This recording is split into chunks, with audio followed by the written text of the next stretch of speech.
Assalamu alaikum, waɗannan su ne zafafan fina-finanmu na yau daga kamfanin Sultan da akwai Zafaafa, sannan kuma Jagora da dai sauran fina-finai baki ɗaya da za ku gansu yanzu haka. Idan kana son ka dinga samun duk waɗannan fassarori ko kuma ka saukar da su, ma'ana ka kalle su cikin sauƙi, sannan baki ɗayansu ta hanya ɗaya ce tak, hanya ita ne shiga cikin group na BFE Indian Hausa da muke muku bayaninsa a koda yaushe.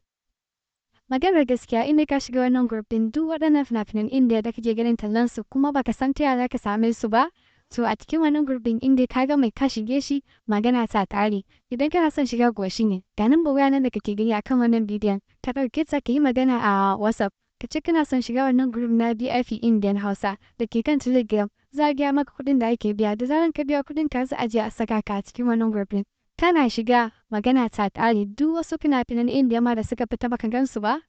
za ka gansu kawai barkatai sai dai wanda ya maka za ka zaɓa ka dangwala ka saukar a wayanka ko kuma ka kallata ma ba sai ka sauke ba. Abu mai daɗi kenan za ka saukar a wayarka kuma duk wanda yake so za ka gansa a wayarka ta tura masa, kuma ko a ina kake ko a wace ƙasa kake, da zaran ka biya yin kuɗin ka aka sanya ka a wannan group din, to magana ta ƙare. Duk wani kamfani da ya saki fassarorinsu, fassarar da ya fassara baki ɗayansu,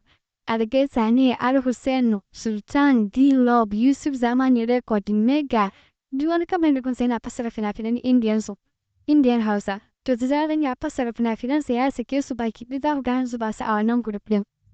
A maimakon ka saya wahalar da kankanin kan YouTube, kana faman sacin dum sai dai ka ga talla. Kuma in ka ga talla ma misali ko kuma an kawo tsoho an samu kullan sirri kar sai za ki amfani da su. In ka shiga wannan group din, ba ruwan kira ma kullan sirri, ba ruwan kira tallace. Kawai iya fina-finai za ka gani zallansu, kuma koyo fina-finai suka fita yau za ka ga an sake hargitso su, wanda ya maka kawai za ka dangwala ka kallata ko kuma ka saukar a wayanka. Don haka in dai kana so matsalar ka ta Indian Hausa ta ƙare, kawai ka zo ka biya kuɗin ka shiga wannan group ɗin, kai da kanka sai ka tabbatar da cewa ashe da ka daɗe kana wahala ga inda daɗi yake nan, wato group na BFE.